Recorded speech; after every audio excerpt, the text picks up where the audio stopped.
Hay cosas que no vas a poder evitar. Claro. Por más que te prevengas. Dicen que aunque te quites o aunque te pongas. O sea, hay cosas que simplemente pues, son parte de la vida, son parte del proceso, no estamos exentos de nada. Entonces es imposible decir, voy a poder controlar, porque ahí entra esto, la necesidad de control. Tengo que controlar mis...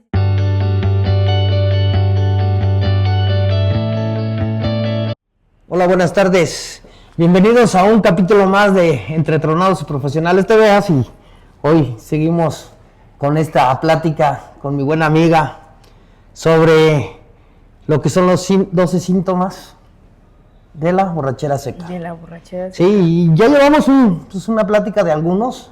Ahorita vamos a darle continuidad al quinto, que es... Bueno, el quinto síntoma sería el dime de lo que presumes y te diré de qué careces. Bueno, ese es el nombre, ¿no? Que básicamente este síntoma habla del egocentrismo, de las personas que confunden mucho el ego con una sana autoestima y pues no es lo mismo, ¿no? Cuando normalmente presumimos demasiado cosas, una cosa es reconocerte o autorreconocerte, y otra muy distinta es decir, es que yo, no sé, por ejemplo, están hablando personas y alguien dice, yo puedo hacer tal cosa, y el otro dice, yo lo puedo hacer mejor que tú, ¿no? A eso es lo que se refiere.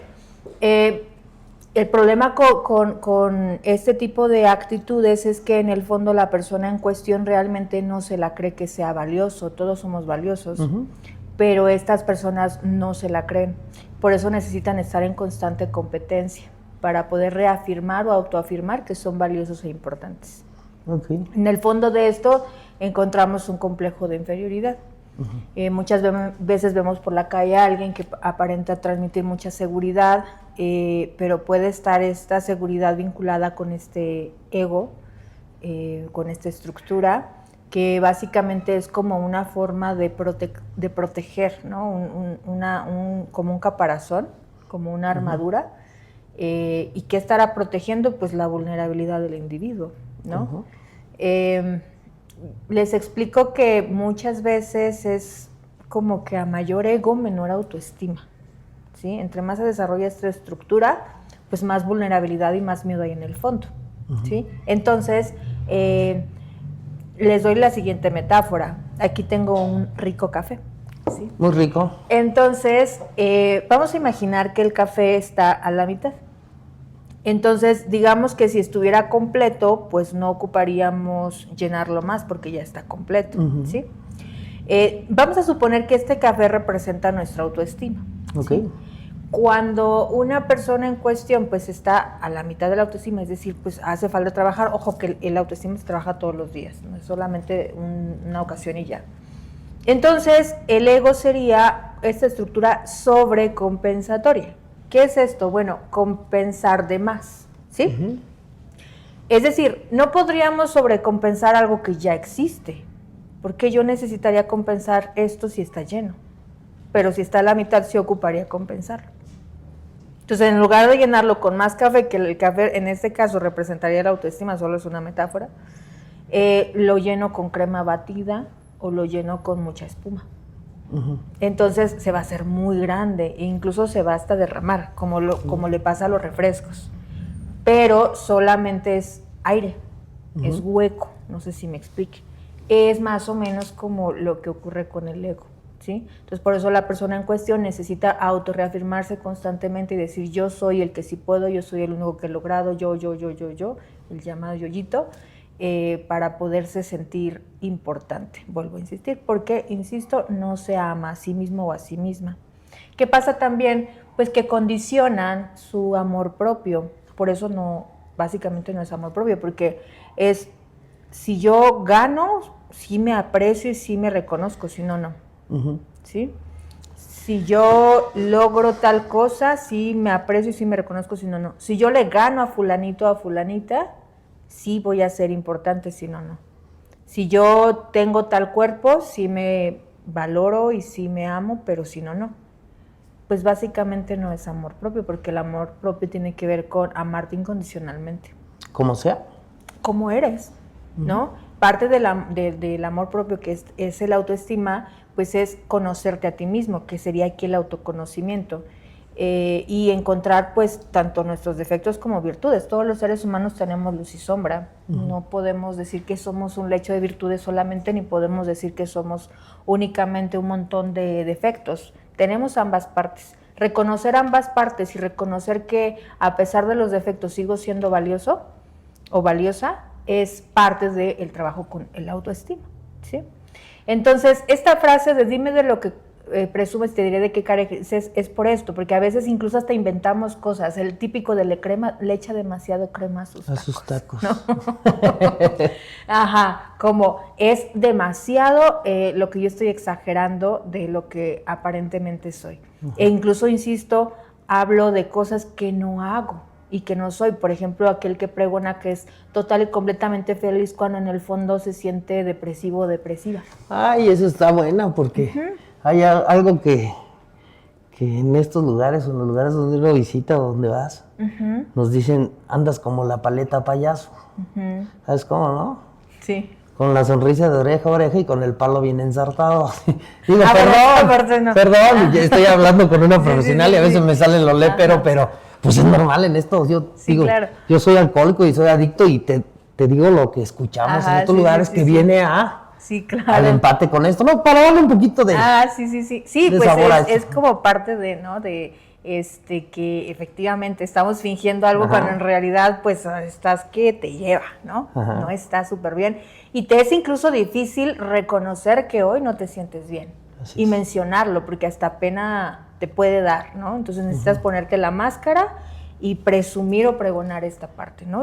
Y cuántas veces no hacemos esto en redes sociales, que últimamente está muy de moda, ¿no? Como totalmente. Nada más lo bonito, ¿no? Y al final cada quien es libre de hacerlo. Sí, totalmente. Sin embargo, es como una introspección de revisar, bueno, ¿qué está pasando? ¿Por qué necesito tanto demostrar tal o cual cosa? ¿No? ¿Qué más? Aquí pues podremos encontrar muchísimos ejemplos. Muchos. Cuando alguien dice, es que yo soy el más fregón en esto, ¿no? O soy el... No sé, pero si lo analizamos, ¿realmente será el más o la más? Eso no existe. No. O sea, ¿cuántos seres humanos existimos en el mundo? Y decir, soy el mejor de todos estos millones y millones de seres humanos, está un poco complicado. Así es. ¿No? Que es lo que yo explico. Entonces, y muchas veces creemos que eso es autoestima. No es autoestima. Pero no es autoestima, es solo una máscara. De las que muchos de nosotros nos ponemos. ¿No? Y es exagerar una virtud que pudiera tener. Si bien hay quienes no pueden reconocer sus defectos, que les cuesta trabajo reconocer sus defectos, también hay quienes no pueden reconocer sus virtudes, ¿sí? En el caso de estas personas con esas características, más bien les cuesta trabajo reconocer sus defectos, ¿sí? No sus virtudes, más bien sus virtudes las exageran, como alguien que dice, es que soy el mejor padre del mundo, y ha sido un padre ausente, ¿no? Y lo único que ha hecho es, pues, dar el dinero. O al revés, o no da dinero, pero sí está consintiendo al niño o a la niña y jugando con él o con ella y siendo como un papá muy barco y dice que ha sido el mejor del mundo, ¿no? Y lo cual tampoco es real, ¿sí? Pero lo está pregonando y presumiendo, ¿no? O aquí yo soy bueno, como lo dicen vulgarmente entre ustedes, ¿no? Aquí yo soy el que parte el queso, el que tal. ¿Qué necesidad tú tienes de decir eso? Ninguna. ¿No? Pero quieres exhibirlo. Necesitas decirlo porque no te la crees. Así es. Si te la creyeras, no necesitarías pregonarlo de esa manera. Porque, insisto, una cosa es reconocerte, autorreconocerte y decir, sí soy esto y sí reconozco que soy bueno para esto, pero hasta allí. Eso no implica que yo sea superior a nadie o que yo tenga mayor valor como ser humano que otras personas que no tienen esa habilidad. Además de que siempre voy a encontrarme con alguien que podrá mejorar esa habilidad. ¿Por qué? Pues porque estamos rodeados de miles y millones de personas. Así es. Yo les explico que incluso en esta parte competitiva, entiendo que en nuestra sociedad pues está mucho la competencia, ¿no? Demasiado, todo el día, ¿no? Sí, claro, sobre todo porque pues nos lo enseñaron desde chiquitos, en la primaria, en la escuela, de a ver quién sacaba mejor promedio. Debes de ser el mejor. Claro, a ver quién le ponen la estrellita, a ver quién está en la fila de los burros, decían en aquel entonces, y la fila de los inteligentes, ¿no? como haciendo esa diferencia de la competencia. Entiendo que muchas veces sí motiva a que las personas se superen. Claro. Sin embargo, pues tu objetivo más bien tu motivación para superarte es como ser mejor que el otro. Y vuelvo a insistir, pues siempre te vas a topar con alguien así. Alguien que te supere en algo. Y tú puedes decir, ay, pues por eso me ayuda la competencia, porque entonces pues siempre voy a encontrar a alguien que es mejor, me va a llevar a mi límite y a mejorar mi versión. Sí, pero todo va a estar alrededor de esto. ¿Qué pasará el día que no logres superar a esa persona? Vienen toda la parte de las frustraciones, claro. todo ese, ¿no? Y todo viene también la envidia, vienen los celos, viene la frustración, ¿no? Viene como el enojo con el otro, porque el otro sientes que te está robando algo. Nadie te puede robar un lugar, ¿no? Por ejemplo, todos tenemos un lugar en este mundo. Porque todos somos parte de un sistema familiar, ¿sí? Y pertenecemos a ese sistema familiar. Entonces, nadie nos puede quitar nuestro lugar. Así es. Pero ese es como lo que creemos cuando tenemos este tipo de pensamientos competitivos, ¿no? Sí. Y bueno, si vas a competir con alguien, pues compite con tu propia versión antigua, ¿no? Claro. O sea, mejora tu propia versión, que sería parte de lo que está exhortando pues el mirar este síntoma y no es exclusivo de los adictos, como ya en algún momento lo veíamos, ¿no? Así es, era lo que yo te iba a comentar, ¿no? Ahorita, de la parte que tú me decías, perdón que interrumpa, no, pero claro. ya habíamos hablado un poquito de esto cuando venga o yo entienda algo y puedo entrar en esta parte. No es nada más para nosotros los adictos y alcohólicos. Mucha gente vive en este pedo, como decimos nosotros. Claro. Yo hoy lo entiendo, licenciada Karen, que a veces, ¿sabes qué pienso? Que nosotros los adictos y alcohólicos somos más evidentes porque consumimos. Y es muy claro que damos parte a que la gente diga, no, pues están más locos, pero hay gente que no consume. Hay gente que no tiene esas, digamos, como dicen muchos, conductas, pero de verdad que a veces marcan más. Sí, y como te mencionaba, esto es muy común, claro, ¿no? Encontrarlo en diferentes áreas de la vida, sociedad, a ver quién tiene más dinero, ¿no? Sí. Si lo vemos desde la parte de la adicción, incluso a mí me ha tocado observar que andan compitiendo sobre su fondo de dolor. Así es, y se da mucho. O sea, a ver quién consumió más, a ver quién se hizo más daño, ¿no? Sí. O con cualquier otra enfermedad. No, es que yo he sufrido, no, es que tu sufrimiento, no se compara con el mío, porque yo he sufrido más. Hasta en eso quieres competir. Así. Y otros dicen, no, con lo que tú te drogaste, yo escupía, decía, ¿no? Porque piensan que el consumir más drogas es más dolor, más sufrimiento. Y hay gente que no necesita consumir tanto para sufrir o para llegar a esos pedos, ¿no? Exactamente. E incluso también la sustancia se vuelve una forma de presunción. Así es. Cuando la persona está intoxicada, empieza a subirle de volumen, empieza a ponerle un estéreo que retumba y que va pasando por las calles y está, ¿no? Y los demás se quedan como, pues me estás invadiendo. Llegan a altas horas de la noche con la música todo lo que da, quemando llanta, ¿no? Con X marca de automóvil y demás, y es como un grito de veme, porque yo tengo, porque yo soy. Incluso aquí también entra lo que decía, ¿no? El mal manejo de la agresividad. Ajá, así es. Y efectivamente la agresividad también se vuelve como una forma de hacer este ruido de veme, sí. O sea, yo soy grande, ¿no? ¿Por qué necesitas decir que eres grande? Sí, ¿Para qué más bien? En los lugares que uno visita, y me ha tocado ver lo que tú decías ahorita, las competencias, ¿no? Hay algunos que también dicen, yo tengo más recuperación. Sí, exacto. Ay, dices, cabrón, o sea, ¿cómo puedes decir que tienes más recuperación cuando cada uno de nosotros los adictos somos diferentes? Claro, y bueno, tú no me dejarás mentir en esta parte del manejo en el AA, cómo a veces utilizan la tribuna ya no para mencionar lo que les dolió y liberarse de esto, o incluso, ¿por qué no?, pues las cosas positivas que están teniendo en ese momento. Lo utilizan para dar marca, todo lo que están logrando, y es que, y me dieron, y tengo tanto en el banco, y me acabo de comprar eso. Eso es innecesario. Totalmente. O sea, como, ¿para qué tienes que mencionar eso en tribuna? No sé Así si me es. expliqué. No, claro. Pero es la necesidad que la persona tiene de sentirse superior porque en el fondo de sí mismo se siente inferior. Sí, totalmente. Y nos vamos a encontrar con muchas de esas cosas. Y ahorita tú que lo dices es clave porque a mí me ha tocado, vuelvo a repetir, gente que va saliendo, regresa después y ya llega hasta con cadenas, reloj. Sí, no, y está. No, y está en tribuna acá como con ropa de marca. Sí. Y Ando. como Kiko. Kiko con el Chavo del 8. Sí, no, presumiendo. No, sí, bebé. Dices, aquí no se trata de eso, se trata de que me digas cómo estás el día de hoy y qué estás haciendo. Claro, ahora, eso tampoco es un juicio hacia las personas que manifiestan esas características, ni tampoco es un quédate callada y no te autorreconozcas, no. Es más bien un como date cuenta de que en el fondo está esta carencia, mírala, trabájala. Lamentablemente es que una persona con un ego muy intenso le va a ser difícil mirar su baja autoestima. Va a decir, ¿cómo yo? Claro que no. Sí. Pero sí se alcanza a mirar esa baja autoestima. ¿Cuándo? Cuando la persona en cuestión se frustra porque las cosas no le salieron como esperaba o porque alguien brilla más desde su perspectiva que él o ella. Sí. Y no puede con eso. Ahí es como yo te explicaba que entra la envidia. La envidia no es más que el que la persona se siente insatisfecha consigo misma, no se siente satisfecha en el fondo con su persona, por eso está mirando y anhelando. Dice que, yo he leído algo que dice que la envidia no es que quieras lo que tenga la persona, sino es que no lo tenga. Sí, ¿cierto? Exacto, que no lo posees. Y es bien curioso porque yo también he observado que en ocasiones queremos algo que alguien más tiene y después de que lo tienen ya no es el mismo valor, no. Como si perdiera, como si el simple hecho de ser poseído por ti ya significara que le resta valor.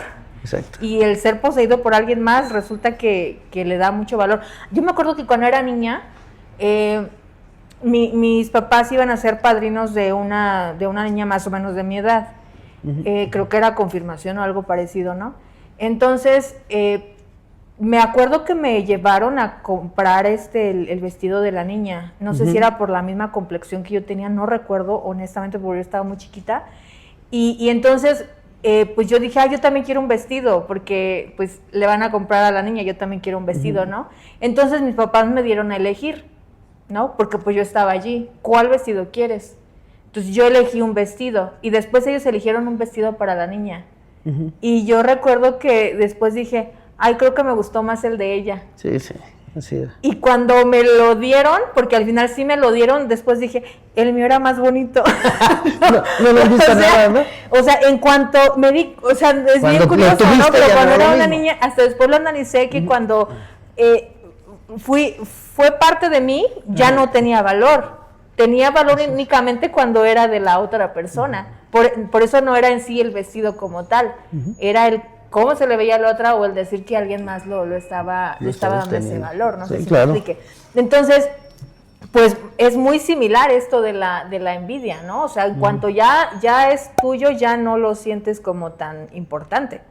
No siempre es así, en ocasiones sí es como de, ya lo logré, mira, yo lo conseguí. Sí, pero eso es muy claro lo que tú estabas diciendo, ¿no? ¿Y cuál es uno de los síntomas? Dime de lo que presumes y carecemos de muchísimas cosas que en un día queremos que la gente sepa. Claro. No, yo soy totalmente feliz, como ahorita decíamos, y andas de la chingada a veces, ¿no? Claro. Yo no deseo esto, pero realmente lo estás deseando, cabrón. Exactamente. Y bueno, ese es un dicho como, ¿no? Y también hay muchos otros como mucho ruido y pocas nueces, y cuando la carreta está vacía hace mucho ruido, ¿no? Pues todos estos van de la mano con esta parte, ¿no? Pues la carreta está vacía, es decir, en el fondo estás vacío y por eso necesitas hacer mucho ruido. Mucho ruido y pocas nueces, pues sí, entre más ruido haces, pues es porque entre más eco haces, porque más está vacío, ¿no? Y necesitas que te aprueben, que te vean. Sí, que te vean, ¿no? Y porque en realidad no lo tienes, ¿no? ¿Cuántas veces decimos, es que yo tengo la mejor relación del mundo y a lo mejor no es así? ¿Cuántas personas, hablando de eso, se quedan con una pareja únicamente por manejar una imagen? Tablas. Sí, y no quieres dejar porque pues quieres presumir que tú tienes la mejor relación familia, del mundo, ¿no? La mejor familia, cuando no es así. Detrás de casa, traspasando la puerta, es una relación donde no te sientes pleno, no te sientes plena, hay mucha toxicidad, qué sé yo, pero eso lo ocultas.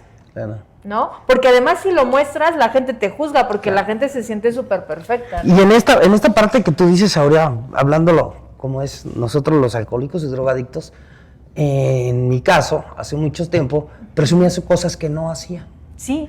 Presumía cosas que, aparte del proceso, después llegas y dices, no es por ahí, cabrón. Claro. Ahorita tú decías que aquellos que suben a una tribuna a querer acomodarle la vida a la gente, y después se bajan y andan peor que uno, cabrón. ¿No? Claro. Y también he visto, por ejemplo, cómo pueden decir o pregonar que son muy independientes o que tienen mucho dinero cuando resulta que el dinero es de los papás. Exactamente. O que tiene que ver mucho con la persona que está al lado, la pareja, ¿no? Ya sea hombre o mujer, porque en diferentes escenarios así pasa, ¿no? Siguen siendo codependientes, ¿no? Siguen siendo dependientes de la otra persona. Puede ser que el hombre en sí se mantenga de pie porque hay una mujer que está administrando, que está ahí como al pendiente de la empresa en dado caso de que lo tengan o del negocio. O puede ser que sea al revés, que la mujer presuma esto y cuando en realidad pues es el hombre el que provee. No sé si me explique. Claro. Y no estamos descalificando a nadie, lo que estoy mencionando es que muchas veces estamos presumiendo algo que en realidad ni siquiera es nuestro. Sí, eso es una de las partes que hacemos aquí, ¿no? Nada más damos nuestro punto de vista sin querer agredir a nadie ni decirle que nosotros les vamos a arreglar la vida. Me cuelgo una medalla que no me gané. Por ejemplo, digo que gracias a mí mis hijos son así cuando ni siquiera estuve presente. Exactamente. ¿No? Pero yo estoy asumiendo que gracias a mí, el otro, como los típicos, si se porta mal, hay tantos hijos, ¿no? Y se porta bien, mi hijo. Exactamente. Mi hija. Y entonces te adjudicas algo de lo que no fuiste tan partícipe. No sé. Ahorita me abres y te digo que me pones esa parte de lo que vivimos nosotros, ¿no? Si el alcohólico bebe, el padrino dice, ese no es mi ahijado.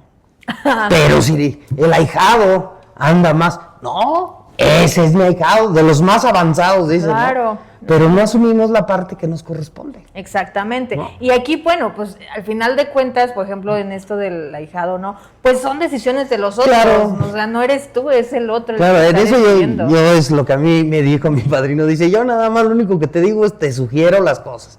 Ya sabrás tú si tomas las decisiones. Sí, claro. Pero el día de hoy no puedo decir que yo, porque soy tu padrino, es el que te estoy diciendo cómo debes de llevar la vida, cuando en realidad no vives conmigo, no trabajas conmigo, no haces, o sea, todo lo que involucra el proceso de recuperación. Y también el hecho de que el otro es un otro. Claro. Por mucho que tú le puedas dar lo necesario, la información y demás, el otro es un otro. Y como yo siempre les explico, pues una persona no es un pedazo de plastilina que yo pueda moldar a mi antojo, como a mí se me dé mi gana. No, o sea, es lo que el otro requiere o necesita. Así es. Hablando de esa parte. Pero sí, ¿cuántas veces incluso utilizamos, ay, mira, yo tengo al hombre más guapo, o a la mujer más guapa, o al hombre más... O al hijo más inteligente. O al hijo más...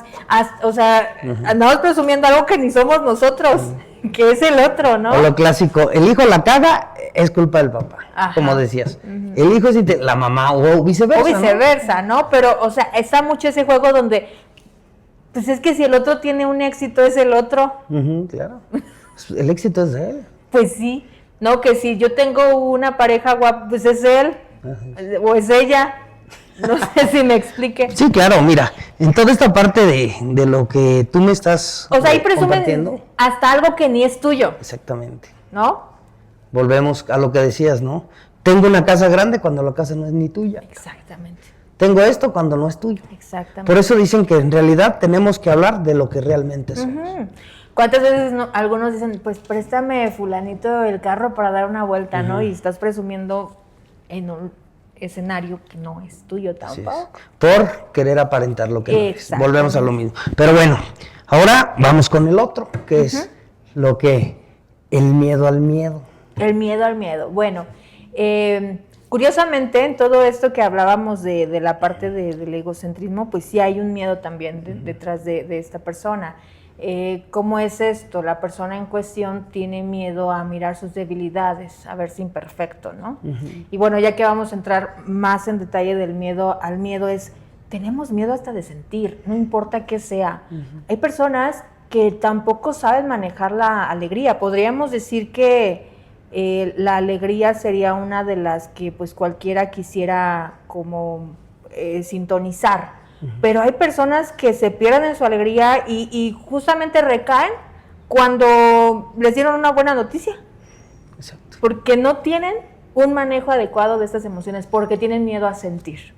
¿Sí? Es la parte que dicen de nos bebemos hasta porque perdemos y bebemos hasta porque ganamos. Sí. Por eso, curiosamente, la frase del miedo al miedo, porque aquí entra, pues en particular, tengo miedo de sentir miedo. Dicen que es Yo ya estoy sintiendo miedo. El miedo al miedo mismo. Ajá. Y aquí entra también lo que es la angustia, lo que es la ansiedad, lo que son los trastornos también derivados de la ansiedad, ¿no? En algún momento creo que explicaba sobre las emociones básicas. Entonces, las emociones básicas tienen una función y son importantes. Pero, ¿qué pasa cuando estas no cumplen su función adecuada? ¿O qué pasa cuando se desbordan, ¿no? Entonces, por ejemplo, la emoción del miedo es un instinto de supervivencia. Sí, claro. Nos ayuda a hacer como esta retirada y a protegernos. Dicen que el miedo es necesario. Sí, es necesario. De hecho, si una persona tuviera ausencia de miedo, pues sería una persona que no se fijaría al cruzar la calle, que no se detendría a pensar absolutamente nada, se pondría en riesgo constantemente. ¿Quién sabe si aún viviría, no? Porque al no tener miedo, pues no se protege. Es necesario. Claro, es necesario, pero ¿qué pasa cuando es extremo este miedo? Pues la persona en cuestión se bloquea y este miedo se puede convertir en angustia y en ansiedad, ¿sí? E incluso en un trastorno, ¿sí? Hay algo que le llamamos trastorno dual, que esto es cuando presentan ambos o dos trastornos diferentes. Uno, por un lado, que es la adicción hacia alguna sustancia, y el otro que sería el trastorno, por ejemplo, obsesivo-compulsivo. O varios, en este caso derivados de la ansiedad. Entre ellos podemos encontrar el llamado TOC, que es trastorno obsesivo compulsivo. También podemos encontrar las fobias. Las fobias pueden ser de tipo específico, también puede ser de tipo ambiental, etcétera, ¿no? O sea, como que hay variedad. Muchas fobias, ¿no? Ajá. También aquí vamos a encontrar lo que son el trastorno de ansiedad generalizada. Un poco similar al TOC, pero es como, bueno, ahorita explicaría como brevemente cada uno, es como un poquito más amplio. El estrés postraumático, que también sería otro tipo de trastorno. Ahora, estos serían catalogados como trastornos, ¿sí? En este caso, como les mencionaba, pues asociados a la enfermedad, los ataques de pánico también. Pero hay otro que sería los rasgos de personalidad, ¿sí? Cuando tenemos rasgos de personalidad no diríamos que es un trastorno, sino más bien que la persona en cuestión como que tiene algunas características y eso pues no se le va a quitar porque es rasgos de personalidad, ¿sí? Sin embargo, pues ambas cosas es importante pues trabajarlas en terapia. Cuando hay un trastorno como tal, puede que se requiera apoyo psiquiátrico o apoyo médico para los ataques de pánico, para la ansiedad en general. Por eso en un proceso de desintoxicación, pues en primera instancia sí se les da medicamento pues para que la desintoxicación no sea tan invasiva. Sí. Y posteriormente pues para lidiar con la ansiedad. Una vez pasado cierto tiempo, si la persona sigue presentando ciertas características, entonces diríamos que ya no es solo ansiedad por el consumo, sino que la persona presenta ya un trastorno que presentaba desde antes de empezar a consumir, ¿sí? Entonces, una persona, por ejemplo, puede tener un ataque de pánico, pero puede ser derivado del consumo de cristal, que es donde tiene delirios de persecución y cree que lo van a matar. Tiene bien avanzado todo ese plan, que le llaman, es que está bien paniqueado, Está ¿no? bien paniqueado. Ajá. Entonces, eso sería derivado del consumo. Pero si la persona presenta un ataque de pánico que no tiene nada que ver con el consumo de alguna sustancia, entonces diríamos que es un trastorno aparte. ¿Sí? O sería diagnóstico dual, ¿sí? Pues no sé si hasta aquí tengas alguna duda. No, estaba ahorita, digo, recordando, viendo que esa parte del miedo, cuando a mí me empezaron a hablar del miedo, me interesó mucho saber. ¿Sabes cuántos miedos hay? Sí. Uf.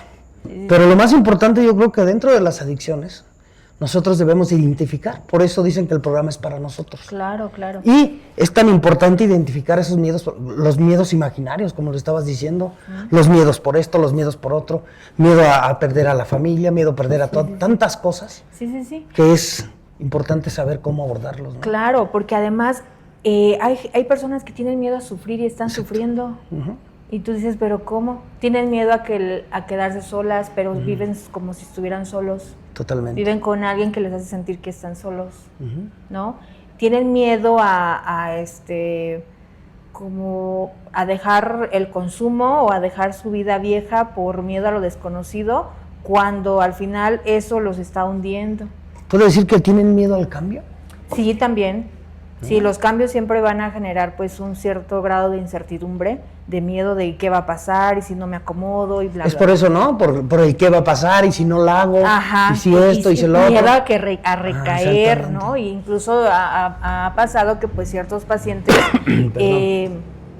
en ciertos escenarios tienen miedo y sudan frío que pueden estar o sentirse expuestos, ¿no? Así. Entonces, el miedo en un grado, insisto, te va a proteger porque si tú le tienes miedo a la sustancia, te va a mantener alejado de. Pero ya en extremo, ese mismo miedo te va a llevar a consumir. Totalmente. De hecho, por eso se le llama que es un síntoma de borrachera seca, porque si no se trabaja en pues el mismo miedo o la misma ansiedad te va a llevar a recaer. El consumo. Ajá, e incluso le llega a pesar la vida.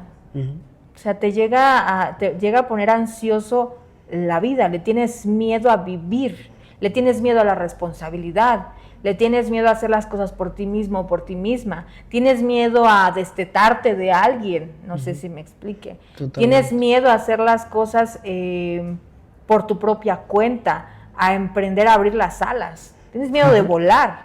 ¿Tienes miedo de abordar una tribuna? Tienes miedo de abordar, tienes miedo de abrirte en una sesión terapéutica, de ir al proceso terapéutico, ¿no? De que te juzguen, ¿sí? Y todo eso ya pasó. Yo me acuerdo porque todos tenemos miedos, ¿no? Claro. Yo me acuerdo que tenía mucho miedo cuando yo empecé a manejar, tenía mucho miedo a accidentarme, ¿no? Porque todo el mundo, es que manejar es una gran responsabilidad y no sé qué, y no sé cuánto. Y para mi en ese momento me estaba rodeando de personas con mucho miedo, ¿no? Entonces era Te como... generan todo ese más sí, miedo. o sea, como que era algo, como que resonaba allí, ¿no? Y pues yo trataba como de avanzar, porque no era solamente una persona la que me transmitía este miedo de, es que ten cuidado, es que no sé qué. No, pues yo a la hora de agarrar el volante era, Dios mío, ¿qué voy a hacer, no? Entonces, tengo el accidente. O sea, sí, me acuerdo. no era algo que yo quería, tú no era algo que pero yo se dio, esperaba, ¿no? pero lo tuve, ¿no? Así es. Y dije, y obviamente en mi mente pasó de, ya ves, Karen. O sea, todo lo que en algún momento alguien me decía o todos me decían, no, Se fue a ya ves, cumplir. mira. Y yo, pero pues, ¿qué hice mal? O sea, ni que me hubiese lanzado o nada más porque tenía ganas de, no, pues No, simplemente pasó, ¿no? Exactamente. Es Y un entonces, accidente, ¿no? ajá, me costó trabajo como integrar, porque fue un proceso muy, muy, muy fuerte el hecho de enfrentarme a algo así, por todo lo que implicó. Pero después dije, pues un miedo menos, Karen. Sí, O se sea, fue. tenías miedo a regarlo Sí, en ese sentido, a lastimarte, pues ya lo hiciste y ahora ¿qué sigue? Pues ya superaste ese miedo. Tenía de dos. Me fortalecía y Hola. superaba ese miedo y decía, ya me pasó, ya pude, ya tuve la fortuna de ver De cómo, vivirlo. de vivirlo y de superarlo, de ver exacto. cómo lo solucionaba, ¿no? Porque además tampoco era como que, híjole, iba intoxicada, No. nada, o sea, fue un accidente. Que yo sepa, no consumes, ¿eh? No, entonces, pues no, o sea, no para ponerme No. ebria. Entonces, en este caso, cuando yo analizo pues todo esto, dije, o le entro y supero este miedo y le doy más allá y me libero ya de todo lo que como que, ay no, pero es que espérate y mira y fíjate, y fluyo más, o ya no vuelvo a tocar el volante del carro, Así es. por miedo. Es brincarle al miedo. Claro. El miedo se enfrenta. Hay muchas maneras de trabajar Sí, en claro. el miedo. Claro. Insisto, en la ansiedad, detrás de la ansiedad vamos a encontrar miedo, en la angustia también, porque cuando una persona está angustiada, tiene miedo al futuro. Cuando una persona está ansiosa, está pensando en el futuro y le da miedo lo que vaya a ocurrir en el futuro. Es como que es hoy la moda, ¿no? La parte de la depresión, el estrés y la ansiedad. Ajá. Aunque la depresión se va a abordar ya en el siguiente síntoma. Pero, pues sí, o sea, dicen es exceso de pasado, no la depresión. Y lo que sería la ansiedad, pues es exceso de futuro, ¿no? De pensar en el futuro. Pero sí, o sea, como que este miedo a lo incierto, qué va a ocurrir, las mamás, ¿no? Y mi hijo, y qué estará, y si lo suelto, y si lo dejo ir, porque esto también se manifiesta pues en la familia, ¿no? Claro. Es que si yo le pongo un límite, y si se enoja, y si vuelve a recaer, entonces, no, mejor le proveo de todo lo que quiera. A eso iba, yo te iba a hacer esa pregunta importante de la parte de la familia, cuando el alcohólico o el adicto sale, el miedo que tiene la familia. Y tú lo acabas de decir, ¿no? Todo lo que piensa una familia. Y si no le hago esto, y si no esto, y si no lo otro, se va a volver a drogar. Claro. Y también en este ejemplo que yo daba del auto o del accidente es porque hay cosas que no vas a poder evitar. Claro. Por más que te prevengas. Dicen que aunque te quites o aunque te pongas. O sea, hay cosas que simplemente pues, son parte de la vida, son parte del proceso, no estamos exentos de nada. Entonces es imposible decir, voy a poder controlar, porque ahí entra esto, la necesidad de control. Tengo que controlar mis circunstancias para evitar tal cosa. No me... eso también de las relaciones interpersonales de pareja, por ejemplo, donde no hay compromiso. ¿Por qué no hay compromiso? Porque tengo miedo a involucrarme emocionalmente con el otro. Tengo miedo a que me lastime. Entonces prefiero mejor andar de un lado a otro, de picaflor, bla, bla, bla, porque eso también se da mucho, pues, en las personas que pasan una adicción, como mucha inestabilidad en este ámbito, como relaciones muy superficiales. Está eso por un lado, y por otro lado, ya cuando ya te enganchaste, pues el miedo a soltar, ¿no? Que porque si no, entonces no vas a poder encontrar a nadie, etcétera, etcétera. Y nos perdemos de vivir muchas cosas por el miedo a, ¿no? Igual, o sea, tú tienes un hijo y tienes miedo a que le vaya a pasar, es que el niño o la niña va a crecer y en algún momento va a tener que aprender por sí mismo, por sí misma. Es imposible que intentes controlar todas sus circunstancias, así como también es difícil controlar incluso tus propias circunstancias, ¿no? Totalmente. ¿Cuántas veces yo me acuerdo que una ocasión, salí con una sombrilla para evitar pues mojarme, ¿no? En tiempo de lluvia. Y pues en la zona donde yo trabajo, normalmente cuando llueve muy fuerte se inunda toda la parte de allá, ¿no? Toda la avenida. La avenida Camelinas. Sí. Y entonces recuerdo que pues yo llevaba la sombrilla, el paraguas, ya no estaba lloviendo, si el caso chispeando, y terminé mojada o empapada porque tenía que cruzar. Entonces para cruzar pues tuve que mojarme, ¿no? Claro. Y fue inevitable. Y recuerdo que en esa ocasión incluso no solo Camelina, sino también la Ventura Puente, todo inundado hasta el orquidiario, ¿no? Claro. Quise prever y de todos modos no pude controlarlo. Bueno, yo ahorita que tú estás hablando, a mí, uno de los grandes experiencias que yo tuve fue cuando a mi hijo le diagnosticaron retinoblastoma. Yo tenía un gran miedo. El gran miedo que a mi hijo se le hiciera bilateral. Él perdió un ojo. Al perder el ojo, me generó un gran miedo que yo no sabía. O sea, como tú dices, estaba pensando en el futuro. Ajá. Y no empecé a trabajar el presente. Mi presente era la enfermedad, que había que atacarla, y la única que podía hacer era la extracción del ojo.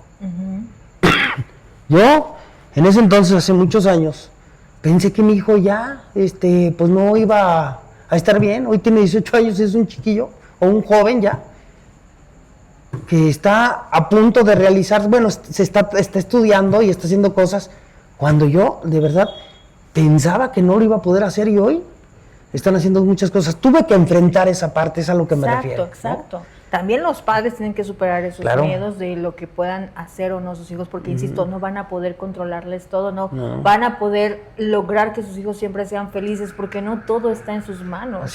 Así como también nosotros no podemos igual controlar todas nuestras circunstancias. Queremos que el otro se alimente bien, que el otro haga esto, que haga ejercicio, que bla, bla, bla. Queremos que todo salga perfecto, y eso también implica que pues nos desbordemos, carguemos un montón de cosas, estemos súper deteriorados, súper agotados, porque estamos drenando mucha energía en todo esto también. Así como la ocasión pasada hablábamos de cómo nosotros drenamos energía desde el resentimiento y enfocándonos en esa persona, pues acá también se drena mucha energía, ¿no? Las personas no descansan, no duermen por estar pensando en lo que pudiera pasar y ni siquiera lo pueden controlar. No está en las manos de uno. Sí, es difícil hablar de soltar, pero es parte de lo que también hay que aprender a hacer. Fíjate, qué difícil es esa parte, porque a mí me ha tocado platicar con familias o con papá y mamá de un adicto. Cuando uno hace una sugerencia, yo no hago la sugerencia, yo hago la sugerencia porque así viene de un proceso, de lo que uno ha vivido, del apadrinamiento de la gente que te dice, ¿no? Cuando tú les dices a estos papás, lo más importante es soltarlos. Qué difícil es. Claro. Qué difícil es, porque dijera, pues para ti es muy fácil y sencillo decir, suéltalo, pero ¿cómo lo voy a soltar? Claro, y ahí entran los miedos de los papás, ¿no? O de la familia, ¿no? Y si lo suelto, ¿qué va a pasar? Esto, lo otro. ¿Sabes qué? Ahora yo creo que una de las cosas muy importantes que se están haciendo es psicoeducar a los papás, ¿sí? En la parte de las adicciones. Sí, pero no cualquiera le entra, hija, ¿eh? Sí, no, por lo mismo, porque implica enfrentar todo esto, implica darte cuenta que no tienes control absoluto de nada, ¿no? Yo siempre les explico, si tú haces un cambio, es por ti. Claro. O sea, no fui yo, y yo no tengo por qué tener miedo de que tú avances o no avances, porque esa es tu decisión, yo la dejo en tus manos, yo solo te voy a poner las herramientas y quizá voy a servir un poco de guía, como esa linternita, ¿no? Buceando en el océano, pero tú eres quien va a tomar las decisiones, ¿no? Entonces, porque yo no te puedo controlar, ¿no? O sea, apenas puedo con mi vida y voy a controlar la de otra persona, ¿no? Entonces, y es eso, ¿no? En algún punto también me topé con que, no, es que esto no tuvo eficacia, hasta que llegué a perder ese miedo a no cumplir con las expectativas, porque pues la familia llega con muchas expectativas que depositan incluso en ti como terapeuta o en ti como padrino. Cúremelo, no, pues está cabrón. Sálvemelo, ¿no? Y entonces, híjole, y si no lo puedo hacer, pues es que eso no está en mis manos. Claro, totalmente. Yo desde un principio es, mira, ¿sabes qué? Pues yo voy a hacer lo que está a mi alcance con respecto a esto y esto y esto, pero esa no es mi responsabilidad. Algunos dicen, no, yo lo que quiero es alguien que me lo arregle, entonces gracias, necesito algo más. Pues hay que mandarlo no sé a dónde para que arregles a un adicto cuando realmente no sabes ni qué pedo, ¿por qué? Pero ese es el punto, ¿no? También como terapeuta decimos, ay, ¿y qué pasa si no cumplir? No vas a cumplir todas las expectativas del otro, ¿sí? O hay quienes dicen, te voy a traer a fulanito para que me lo arregles. Espérate, fulanita va a trabajar en sus rollos emocionales que necesite o que requiera, no en lo que tú quieres que trabaje, ¿no? Como psicólogo, le voy a traer a mi pareja para que le dé una de ayuda, ¿no? Esos son clásicos, ¿no? ¿Para qué? Pero a ver, ¿qué quieres? Pues para que entienda esto, porque ella también... No, o sea, no te la voy a moldar a tu gusto. Exacto. Ni a él lo voy a moldar al gusto de la familia, no sé si me explique. Sí, claro, totalmente. ¿No? Pero todo esto lo hacemos porque tenemos miedo, ¿sí? Y no tienes control de nada. Es lo primero que necesitamos comprender. Así es, sí. Entonces, sabemos que esta parte del miedo al miedo, pues se tiene que trabajar totalmente. Efectivamente, y entonces... parte también de la ansiedad, hay muchas estrategias para trabajar en la ansiedad, ¿sí? Es importante, como mencionaba, la parte terapéutica, pero alguien me puede decir, bueno, Karen, pero es que yo estoy presentando ataques de pánico, ¿qué hago? Está muy relacionado todo esto a las ideas irracionales, ¿sí? ¿Qué son las ideas irracionales? Son estas creencias que tenemos sobre un elemento que es irracional. Por ejemplo, el que tiene un trastorno obsesivo compulsivo, lo que dice es que si yo no me regreso 3 veces a revisar el carro, algo terrible puede pasar. Es irracional porque ya revisaste que está cerrado. Así es. ¿No? Pero sigues con la espinita, ¿no? O sigues como, necesito todo regresarme 2, 3 veces para que todo esté bien. Para cerciorar. O hay quienes no pueden pisar las rayas. Y entonces se están saltando las rayas, porque en su mente creen que si pisan las rayas algo terrible podría pasar, ¿no? Y entonces, ¿cómo va a pasar algo terrible porque tú pises una raya? No tiene sentido. Exactamente. Ese tipo de trastorno también se caracteriza por presentar rituales, por tener rituales. ¿Qué es esto? Por ejemplo, cuando una persona antes de dormir suele primero acomodar esta almohada, acomodar esto allá, tal. Es un ritual que hace todos los días exactamente igual, y si no, no puede dormir. Okay. ¿Sí? Entonces, es como esa parte irracional, que yo necesito hacer esto para poder sentir tranquilidad. Entonces, también hay que trabajar mucho, no solamente en la emoción, sino también en mis creencias. Eso es la parte importante que también lo dices, ¿no? Y vuelvo yo a repetir, el trabajo que se tiene que hacer con un terapeuta. No importa que haya salido de cualquier lugar, el tiempo, cuando tú salgas, se tiene que seguir trabajando con un terapeuta. Sí. No es nada más el grupo. A lo mejor sales con alguna situación médica, también es importante que sigas. Sí, claro. Y eso lo sigo yo mencionando porque nos hemos dado cuenta, o por la experiencia, por el tiempo, que cuando la gente sale, se olvida de todo. Ajá. Y otra cosa también que pasa, se olvidan de todo, y con respecto a esto que comentábamos de la ansiedad, se empiezan a refugiar ahora en otras cosas por lidiar con la ansiedad, ¿no? Y entonces se evaden. Por ejemplo, tengo ansiedad en el celular. Así es. Tengo ansiedad y que muchos por ansiedad iban y consumían, ¿no? Pero ahora agarran conductas. Y ahora que ya no consumen, pues tengo ansiedad, y entonces pues me distraigo chateando con alguien a ver quién jala, ¿no?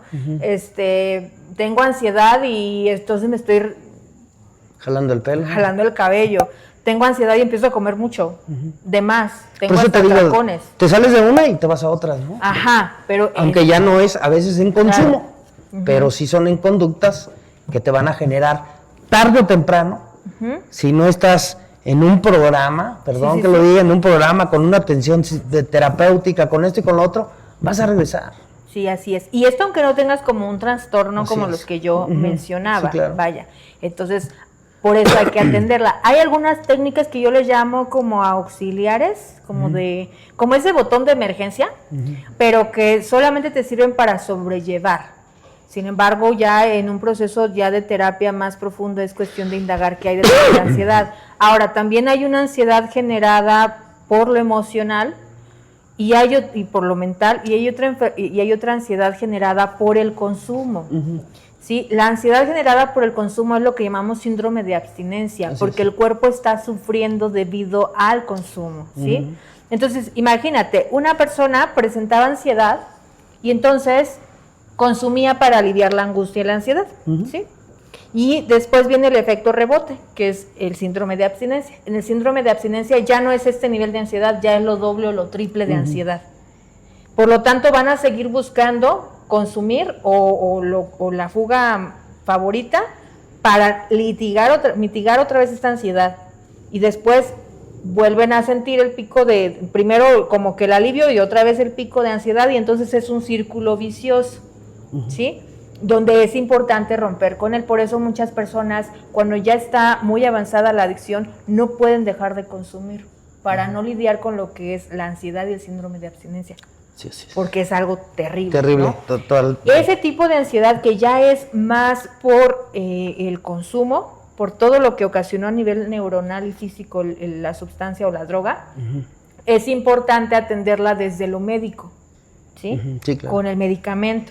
Entonces, hay una etapa en donde se le está medicando hasta que llega un momento en el que el paciente ya no requiere el medicamento y se le va destetando, pero esto es con el apoyo médico. Así no es recomendable más bien está prohibido prácticamente que el paciente lo haga solito.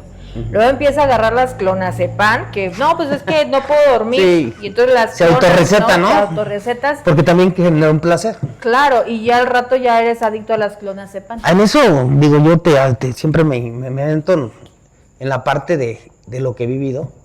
Me ha tocado ver gente que está hablando sobre la parte de que está medicado.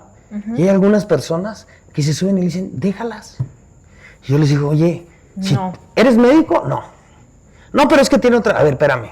Yo creo, por lo que uno conoce, que el día de hoy hay gente como tú le estás diciendo, que aparte, aunque haya dejado de beber y de drogarse, necesita estar medicado.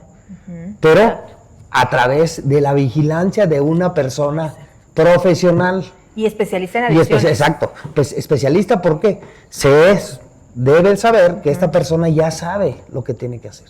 Claro. ¿No? Pero te digo, hay gente que dice en estas partes, déjalas. No, eso es lo terrible, lo peor que pueden hacer, ¿no? Claro. Ahora, el médico va a determinar qué tipo de medicamento te va a recetar. Sobre lo que trae. No, si por ejemplo la persona en cuestión es adicto ya de entrada a los fármacos, pues no te va a recetar lo mismo. Claro. Te va a dar otra sustancia que también te va a ayudar con la ansiedad, pero que pues no te va a generar esa adicción, ¿sí me explico? O que no va a ser como la misma sustancia para que pues no te siga alimentando ese mismo tipo de adicción. Y va a ser de manera controlada, ¿sí? ¿Cómo se les explica esto? Es que se me olvidó tomármela en la mañana y entonces hoy me tomé 2 dosis porque no. No me la tomé en la mañana. No, es que se me olvidó, ya no me la tomé, ya pasó, ya me la brinco. No. Es algo muy puntual, hay que tener mucho compromiso, mucha disciplina con este proceso. Y sí, cuando es cuestión de que de verdad la persona se va a destetar, el médico lo va a indicar y lo va a hacer gradualmente, Así es. de tal manera que no sea tan intenso. De lo contrario, sí va a generar pues una alteración en el individuo, ¿no?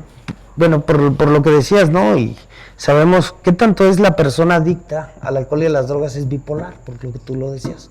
Y yo le he leído algo que a mí me encantó mucho, Mr. Jekyll y Mr. Hyde, ¿no? Que decía Bill W. que él le puso Mr. Hyde a la pequeña persona que es alcohólica y drogadicta, por las características que muestra. Bueno, que aquí no sé a qué te refieres con bipolar, pero bipolar es un trastorno distinto, no sé a qué te quieras referir con esa parte. Que es diferente, que cuando está sin alcohol y sin drogas es una persona, y cuando está con alcohol y drogas... Sería como el extremo, el extremista, ¿no? Esta parte que yo tengo. Sí, la dualidad, el extremista, porque bipolaridad pues es otra. Bueno, a lo mejor utilicé la palabra mal, porque no soy especialista, pero qué bueno que estás tú aquí para por eso lo quería como, parte, ¿no? Para que no hubiera como confusión. Una confusión. Ajá. Y no demos mal el mensaje. Sí, exactamente. Pero sí, comúnmente decimos que es bien bipolar, no, más bien es como muy extremo, se va de un extremo al otro. Negativo o positivo. Sí, efectivamente. Ahora, dentro de estas, espero que haya quedado claro que si la abstinencia es derivada del consumo, pues necesitamos un auxiliar de medicación, sí, claro. ¿no? Las estrategias para lidiar con la ansiedad pueden también servir como auxiliares, pero puede que no sean suficientes y pues muchos terminan recayendo porque quieren hacerse los fuertes, ¿no? Entre estas pues puede haber como cosas muy básicas, desde una mancuernita, cosas que pues maniobres con las manos, pero esta solamente es auxiliar, ¿sí? Insisto, hay que trabajarlo a nivel terapéutico cuando ya es una ansiedad derivada de las emociones y de nuestros pensamientos, ¿sale? Para que lo consideren. Hay también ejercicios de respiración, hay técnicas alternativas, meditación, ejercicio, yoga, etcétera, para lidiar con esto. Pero, por ejemplo, si una persona utiliza el ejercicio, le va a ayudar para la ansiedad, pero puede que también se vuelva obsesivo al ejercicio y no revise qué pasa a nivel emocional o qué trae a nivel emocional que está evadiendo. Normalmente cuando aparece la ansiedad es porque tenemos miedo también a enfrentarnos con algo interno, ¿sí? Y eso, insisto, es lo que podemos revisar a través de un proceso terapéutico. ¿Sale? Ok, pues te agradezco. Otra vez digo, ahorita, repito lo mismo, son situaciones que yo he vivido. Sí. Y que qué bueno que me dices lo que es lo correcto, porque uno a veces trae pensamientos que dicen, no, es que es por ahí. No, yo el día de hoy sigo aprendiendo. Sigo aprendiendo y por eso estamos haciendo esto, para que aquí los compañeros que estamos nos demos cuenta qué es lo que está pasando y qué es lo que necesitamos hacer. Claro. Porque esto, a pesar de lo que sea, nosotros tratamos de mandar un mensaje, ¿no? Sí. El mensaje es fuerte y claro, como yo lo digo, y con personas que de verdad pues saben esta parte, porque tú ya tienes muchos años trabajando en la parte de las adicciones. Ya hay un recorrido muy grande que, te digo, yo desde que te conocí, ya son muchos años, sabemos que es algo correcto lo que se está haciendo, ¿no? Y pues te agradezco y dejamos pendientes los que siguen. Sí. Gracias por tu tiempo, porque yo sé que a veces esto es de de tiempo, dinero y esfuerzo. Claro. Y de compartir algo, ¿no? Sí, pues con mucho gusto. Te lo agradezco. Y pues el próximo va a ser de depresión para que no se lo pierdan. Va a estar bueno. Sí.